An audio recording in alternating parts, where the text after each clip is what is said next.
Kutaan ani dubbisu warra mootota isa duraa boqonnaa 6 lakkoofsa 8 irraa kaasee isa jiru. Ani garuu kamin dubbisa? Lakkoofsa 23 irra isa jiru sanin dubbisa. Mootiin Israa'el kana irratti nyaachisa guddaa isaaniif hin qopheesse. Erga nyaatanii dhuganii booddee gadi isaan hin dhiise. Isaan gara gooftaa isaanitti erga deebi'anii namoonni Sooriyaa saamichaaf gara biyya Israa'elitti hin deebine. Mata dureen koo har'aa Waaqayyo nu waliin jiraadha.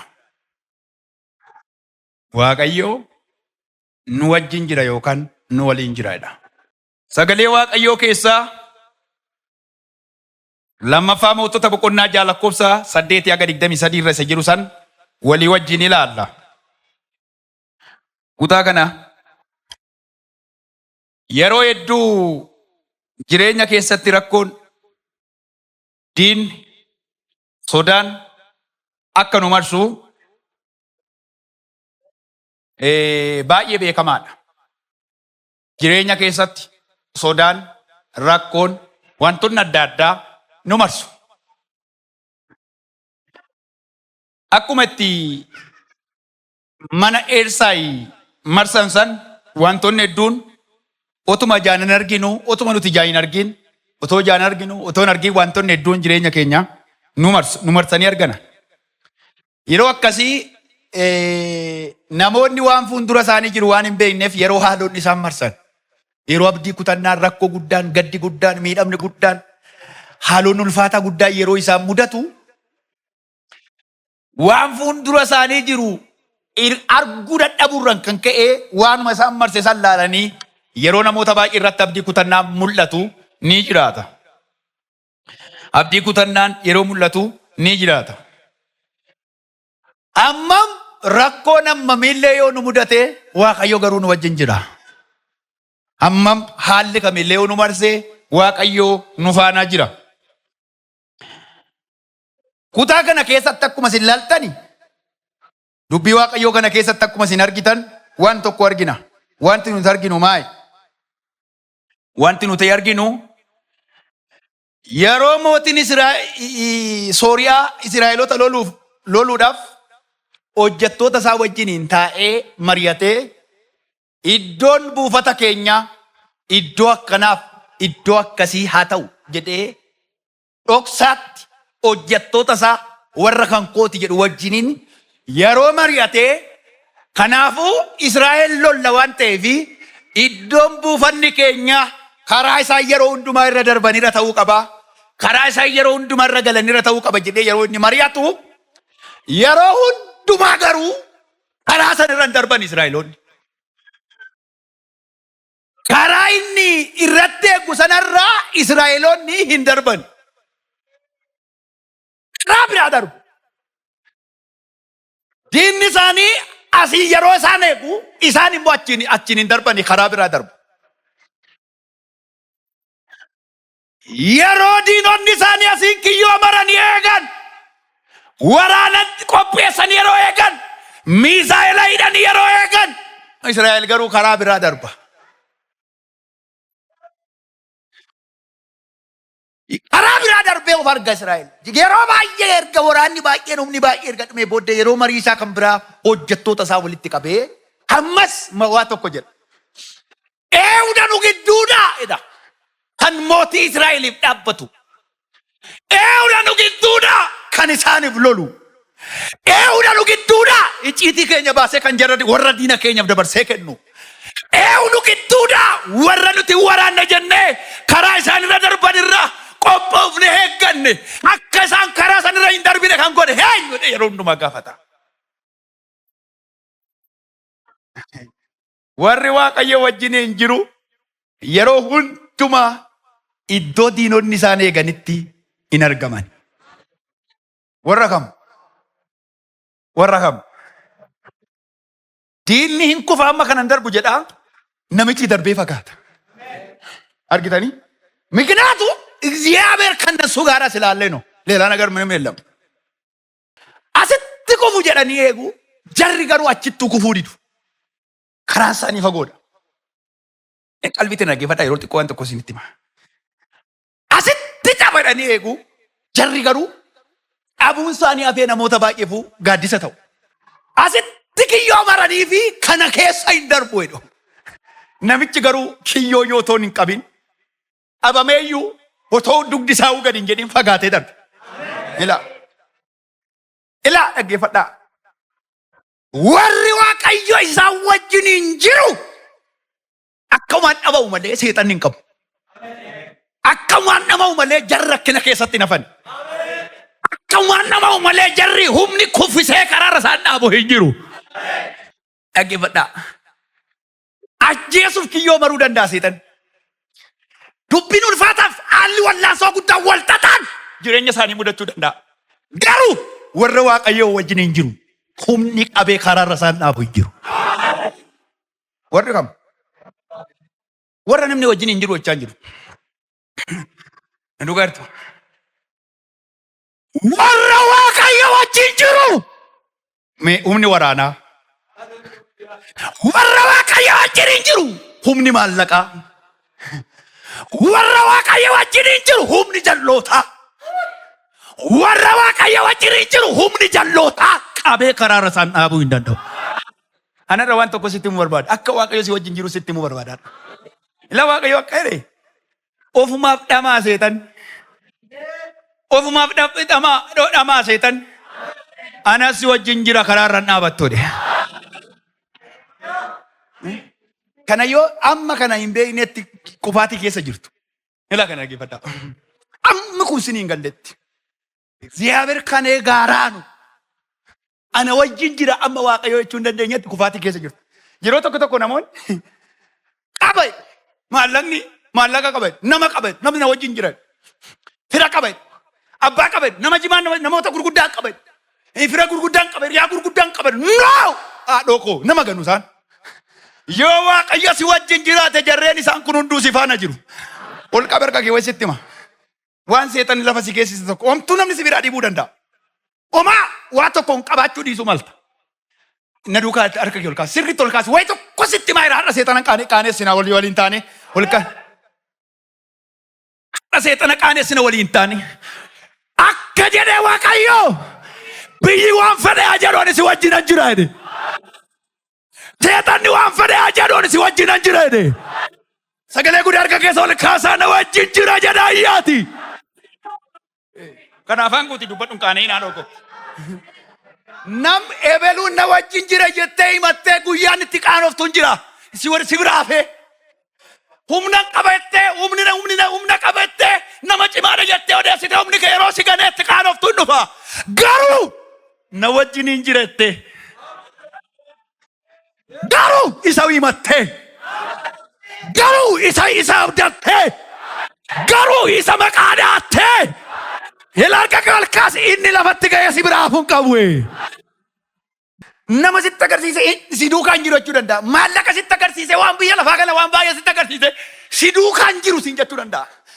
Waa guddaa tokko waan seexanatti qaanessitu sitti hima. Isa waa hundumaa qabu Waaqayyo garuu si faana jira. Maa kolkollee faarsi taati. Wayi isinitti hima. Ebeluu na wajjin jira namni na wajjin hin jirettanii mee guyyaa rakkoo wayii guyyaa wayii hobbiraa dhabdanii idaani nama hin qabu jettanii warri beektame erga keessa ol kaasa. Idaani qubaan jiraa jettanii warri beektame erga keessa ol kaasa. Egaa har'a wayisitti makana dhaggeeffadhu.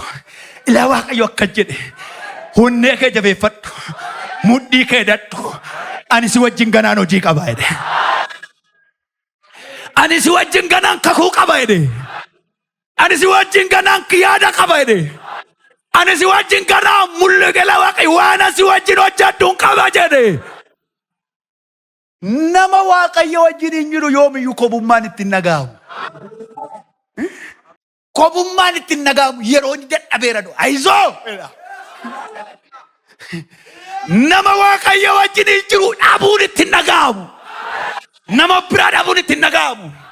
Fira Afrikaa biraa dhabuun ittiin nagaamu. Maallaqa Afrikaa dhabuun ittiin nagaamu.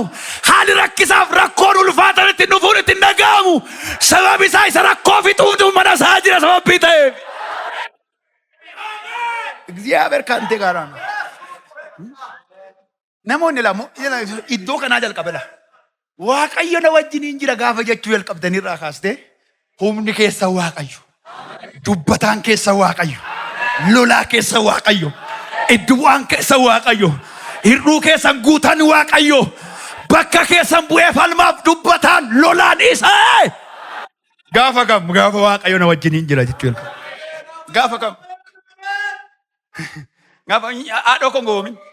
Ani koo fira jiban qaban jedhe. Ani koo maallaqan qaban. Ani koo naman qaban. Ani koo fayyaan qaban jedhe.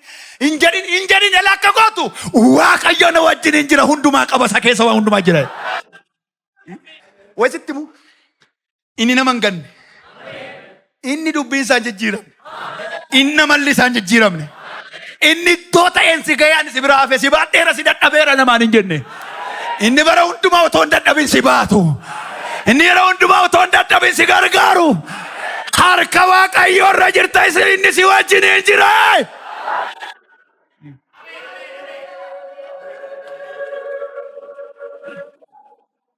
Bakka yeroo hundumaa aamileen koo gad namba. Miknaatu sababni isaa na wajjin jira Waaqayyo. Aamilee keenya gadi buusuu kan gadi buusuu qabu maallaqa dhabuu miti, kiisiin keenya duwwaa ta'uu miti, mana dhabuu miti, makiinaa dhabuu miti, hojii dhabuu miti. Waaqayyo gaafa nu wajjin nu biraa dhibee ta'uu qaba. Waaqayyo gaafa biraa dhabne nutti qorruu qaba. Waaqayyoon gaafa biraa dhabne yaadda'uu qabna malee sanarraan kan hafe Waaqayyoon wajjin jiraatee naan hunduu jira. Waan tokko isinitti hima. Yeroo meeqa beellamatee karaa qopheessee karaa isaan irra baaniif daandii isaan itti lolee isaan mo'achuu danda'u qopheeffatee Israa'el garuu karaa isaan irra ba'uu dide. Maaliif? Waaqayyo wajjin jira. Nama Waaqayyo wajjin hin jiru hin dandeessan itti bu'ina. Waaqayyo raajii bichaa wajjin jira isinitti fakkaatiin. Paasterii qofaa wajjin jira isinitti fakkaatiin. Faarfataa qofaa wajjin jira isinitti fakkaatiin. Si wajjin hin jira sababa Waaqayyo. Nama akka keessa hin jiru qaba. Nama Waaqayyo wajjin hin jiru hin danda'amu ittiin bu'in jedhaani. Bakka!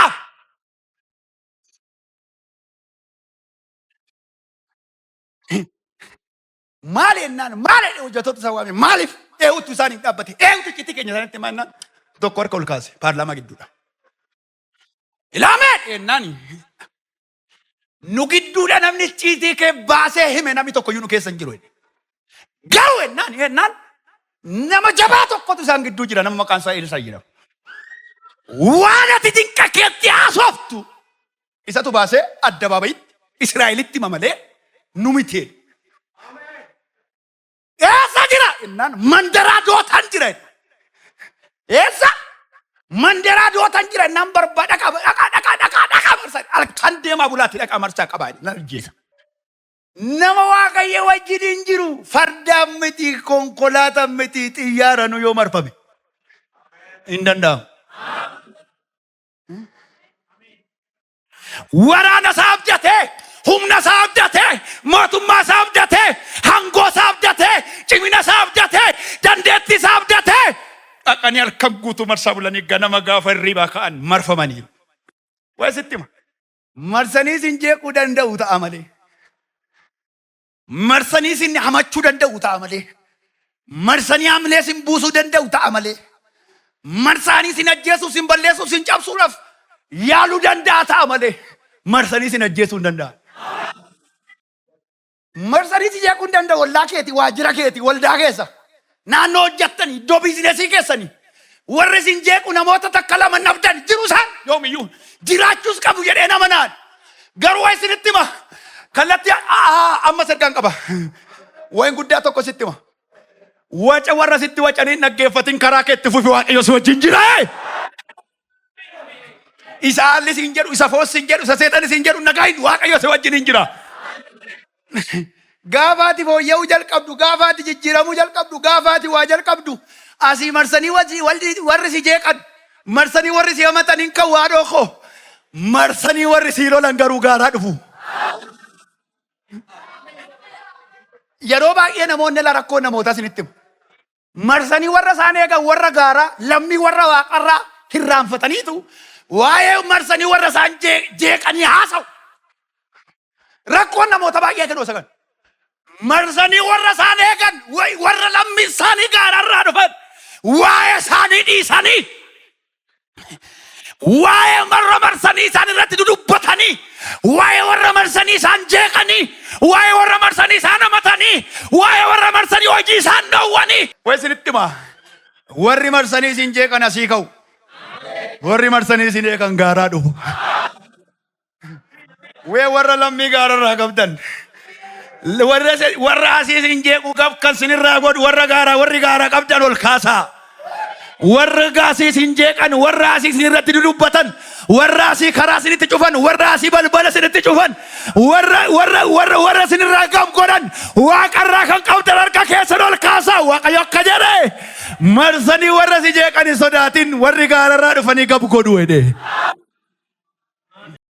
Namoonni hedduun waca sodaatu gaafa marfaman ifaraallu ይደነግጣሉ ወዮ ይላሉ ከዚህ በኋላ በቃ ከዚህ በኋላ ይላሉ ወይ ሲቲው መርሰኒ ወርሲ ጀገን ናኖ ዱማቶ ጀቱ ኮ ቢሮ ኬሳ ከኡ ሰፈራ ዱማቶ ጀቱ ከኡ ወልዳ ኬሳ ከኡ ኦላ ኬቲ ከኡ ኢላ ወርማ ወጅ ካሌሳ ሲበከን warma kaleessa wajjin hojjettan naannoodhuma keetii ka'u warri marsanii si jeeqan mandaraadhaa ka'u isaan warri marsanii si eegan garuu gaaraa ka'u. Waa'ee isa kamitti kan sirriitti dubbatamuu qabu nama kee keessan jiru qaba. Waa'ee warra marsanii si jeeqanii moo waa'ee warra marsanii si eeganiitu arraba kee irratti baay'ee daraan.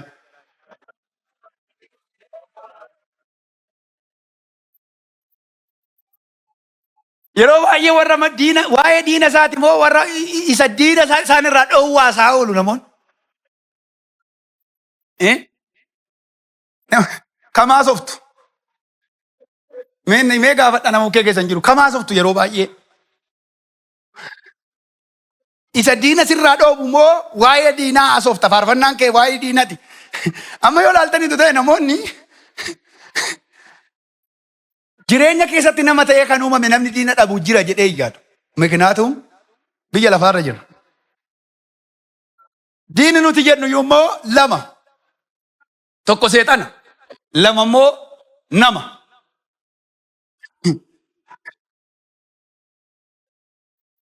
Fooniif dhiiga wajjin wallaansoo wal qabna miti jedha Phaawulos. Machaa hafuura hamaa inni seexana. Inni immoo macaafi qulqulluun diinota keessan jaalladhaa hin jibbinaa inni macaafi qulqulluun jedhu dhaqaa gaafadhaa inni macaafi qulqulluun godhu gaariidhaan deebisaa fi inni macaafi qulqulluun jedhu inni kun immoo nama diina namaati. Yeroo baay'ee Waaqayyo diina harkaa na buusee beekaan. Mee warri diina harkaa Waaqayyo isin buusee beeku? Hiriyaa hamaa harkaa michuu hamaa harkaa. Boolla si buusuuf jedhanii walii galanii harkaa isin buusee kan beeku Waaqayyo. Eeshi gad deebisaa. Yeroo baay'ee garuu isa boolla si buusuu ka'e moo isa boolla akka ati hin buune si oolchedha kanatti waa'ee isaa irra calaasoftu. Halkan guutuu deemaa bulaniitu marsan ganama gaafa ka'u marfamaniiru.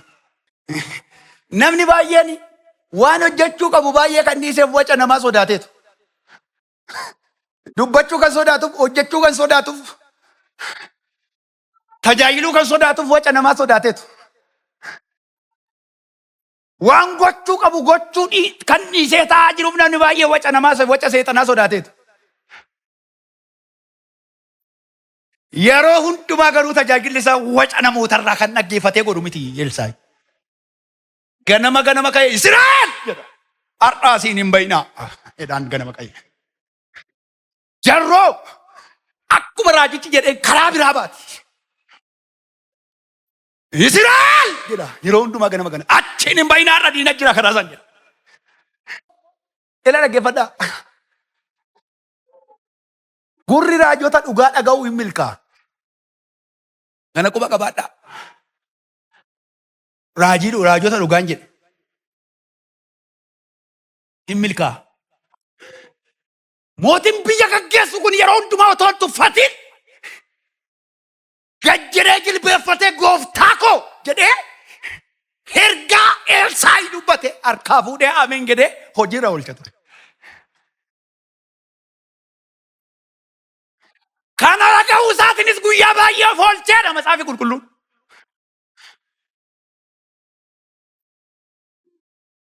Eewudha ciitii koo kan hime gaafa jedhamu immoo intarkeetti mootiin Sooriyaa kan inni godhe Elsaayi malee Israa'eliin miti.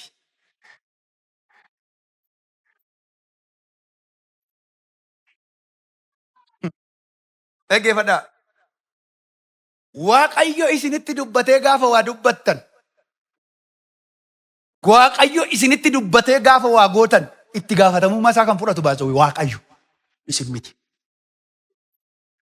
Dhugaartu rakkoo guddaa kan ta'u garoota Waaqayyoon dubbatii yoo dubban otoo Waaqayyoon waliin jedhi yoo goone yoo raawwanne yoo baane riksiisan nutu fudhata.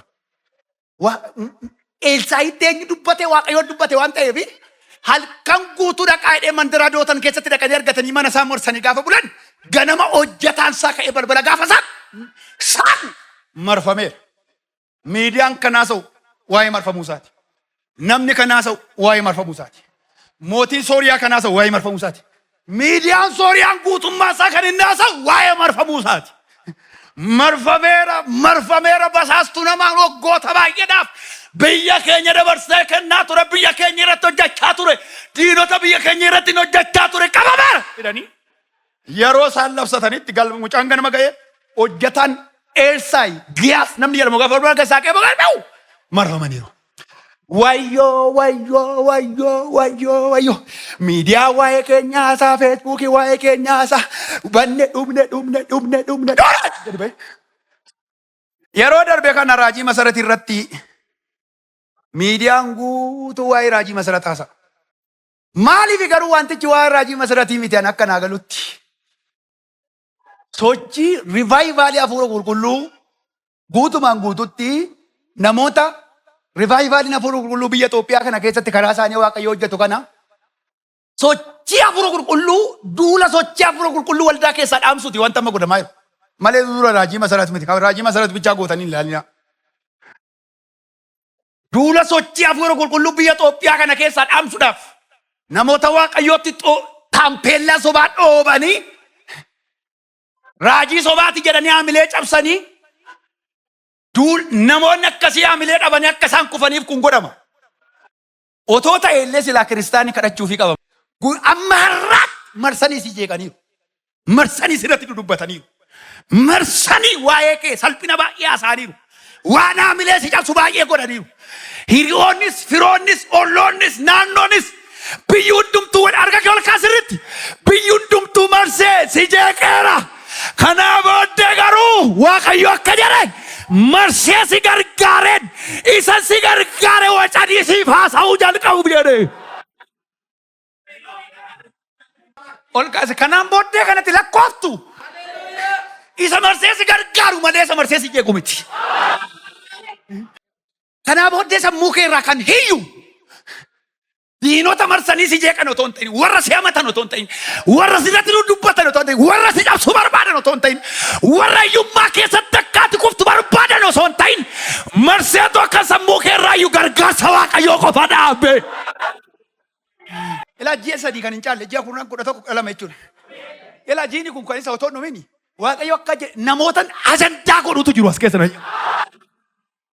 Biyya kana keessatti waa'een kee ajandaa namootaa ta'ee haasa'ama. Gargaarsi Waaqayyo ajandaa namootaa ta'ee haasa'ama. Ilaa Waaqayyo ajandaa namoota baay'ee si godha jedheere. Ilaa Waaqayyo akka jedhe ajandaan si godhadhe. Rakkinaan miti ulfinaan hin ajandaa si godhadhe. Abaan miti wallaanamuudhaan hin ajandaa si godhadhe. Liqeeffachuudhaan miti liqeessuudhaan hidhaa si godhadhe. Abbaa ajandaa si godha jedhe Waaqayyo. Gargaaramuudhaan miti gargaarsa namaa eeguudhaan miti namoota gargaaruudhaan ajandaa si godhadhe. Ajandaa si godha gargaarsa namaa eeguudhaan miti gargaaruudhaan ajandaa taata. Furachuun miti kennuudhaan ajandaa taata. Ilaa Waaqayyo akka jedhe Barana salphina kee odeessuudhaaf miti isa ulfina kee haasa'uudhaan ajandaa si godha Waaqayyo. Namni Waaqayyo diinota isaa hiyyisiisaa jiraata. Asii makiinaa bitta diinonni kee wachuu eessaa bite? Asii mana ijaarta eessaa fide? Asii in tajaajilta ayyanni Waaqayyo si baay'ate hin wachuu eessaa fide? Asii gaafa uffattee baatu gola keessa homtuu hin jiru abbee fuulli kee simboo qaba. Hin bareedda. Maa inni abbee simboo qaba kun maa inni antee uffateerra. Wayyaadhuma ishii kaleessa daalettii sana bareechee ija diinota keetti gaafa agarsiisu eessaa fidee uffata abbeedhu. Xiqqoo keenyan xiqqoo qabnu maaliif namoota caallabeettaati? Mannati ijaartu mana namootaa caalee miti. Makiinaatti qabnu makiinaa namootaa caalee miti. Wayyaana tuffattu wayyaa namootaa caalee miti. Garuu xiqqoon keenya gooftaa qaba. Xiqqoon keenya Yesuusin himataa abbee. Nami tokko lutaalee amaan jedhe. Innoodhuma hojjattee maaliif namni wacabeetta? Xiqqoodhuma uffattee maaliif namni wacabeetta? Xiqqoodhuma jiraattee maaliif namni wacabeetta? Xiqqoo keetu gooftaa dubbata. Barana warri wacanii narratti dubbachaa turan har'aa booddee naaf dubbatu. Har'aa booddee sii dubbatu. Har'aa booddee sii dubbatu. Warri wacanii isin irratti dubbatan gaafa Waaqayyo isin gargaaru wacanii isin gargaaru. Ila dhaggeeffadha Macaafa Qulqulluu keessaa ragaa Macaafa Qulqulluu isinitti hima. Ila Yoosef boolla qotanii warri boolla buusani gaafa Yoosef dhaqee milkaa'u mul'ata sanaaf hojjataa ta'an gugguufanii dhaqanii midhaan irraa safaratan harkaa nyaatan. Lammaffaa immoo hojjataa ta'aniif dhaqanii gargaartota ta'an. Ergaan kun ergaa namoota 28ti. Waan xiqqoo isin harkatti arganii wacu namoonni. Waaqayyo garuu akka jedhe jiin ishiin kun otoo keessaan dhumin. Ila jiin ishiin kun otoo keessaan dhumin. Ila dhageertu nargortu jiin ishiin kun otoo keessaan dhumin. Waaqayyo akka jedhe na waccisiisa dabaleedha. Waa guddaa tokko dhaggeeffadha dhaqanii marsanii jennaan. Wayyoo wayyoo wayyoo wayyoo wayyoo wayyoo marfamne. Yaa Waaqayyoodha. Ija garbicha koo kanaa naafani namicha marfamnee irra kana isa nu marsee jiru argu. Isa nu faana jiru argu ija garbicha kee kanaa bane. Gaafa jisaa bane gaarrota gurguddaa fardeen abiddaa konkolaataa abiddaa kan jarreenirra kan caalu of cinaa isaatti argeedha. Inni nu faana jiru caala wayyoo wayyoo de namicha. Achumaan Elsaa'i gadi ba'eetu ija keessan jaamaa godheera diinota isa marsan. Jaamaa isin godheera. Miija keessan harka keessan kaa'aa waan tokko isinii kadhadha. Waaqayyo ija keessiif haa banu. Amiin jedhe. Ijji keessiif haa banamu. Garaa lafaa jala akka argutti. Garaa namoota akka argutti. Eebba dhokataa akka argutti. Waan dhaloota nagarree akka argutti. Ija keessiif haa banu Waaqayyo. Ija keessiif haa banu Waaqayyo. Egaa Waaqayyo sababii isa wajjiniin jiruuf warri isa ajjeesuudhaaf dhufan harka isaarraa nyaatanii galan. Ina dhugaartu. Waan Waaqayyo isa wajjiniin jiruuf warri isa ajjeesuudhaaf dhufan harka isaarraa nyaatanii harka isaarraa dhuganii ajjeesuuf dhugaa dhufanii gaggeeffamanii biyya isaaniitti deebi'an. Ila amma har'aattu kakuu Waaqayyo waan irra jiruuf baazooyi Israa'el kabajamtee jiraatti. Israa'el har'a Waaqayyoon beetti yoo inni noo. Har'a waldaan Israa'el keessa baay'inaan jira noo. Garuu kakuu Waaqayyo irra jira. Ni dhugaartu kakuu Waaqayyo waan irra jiruuf baay'inni uummata Israa'el baay'inni ishii miliyoona 13. Ila Waaqayyo akka jedhe warri nani si wajjiniin jiru. Si wajjin ta'uu kootti warri gammadan har'aa jalqabee jedhe Waaqayyo sodaachisaa jiraattu.